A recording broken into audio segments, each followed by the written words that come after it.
এই ওঠ, এই ওঠ, কত বেলা পর্যন্ত হইতে রইছে? ওঠ। কেডা? আমি তোর দাদা বীর মুক্তিযোদ্ধা মরহুম মুতালেব আলী। দাদা আপনি আপনি না মইরা গেছেন গা, অনেক বছর হইছে। আমি মইরা গেছি গে, পরেও কি তোরা আমার শান্তিতে রাখছস? না উপায় আছে তোর কাছে? এর লিগে স্বপ্নের যুগে তোর লগে একটু দেখা করতাম আইছি। 1971 সালে অত কষ্ট করে আমি যুদ্ধ করলাম, আর এই যুদ্ধের ফল বেলে তুই বুক করতিছাস?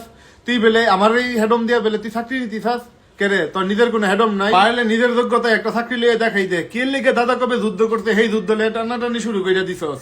আর আমি মরছি কতদিন হইছে, একদিনও তো দেখলাম না আমার কবরের মধ্যে গিয়ে একটু আমার লেগে দোয়া করতে, মোনাজাত করতে। আর আমি দেখছি না, আমি বাচ্চা থাকতে আমার শেষ বয়সে তোরা আমার কত যত্ন, কত অবহেলা করছস, কত কষ্ট হয় আমি মরছি। আর আমি মরার পরে তোরা সবাই আনন্দ করছিলি, খুশি ছিল যে বুড়াটা মরছে, মইরা আমরা আবার করে দিয়ে গেছে, শান্তি করে দিয়ে গেছে।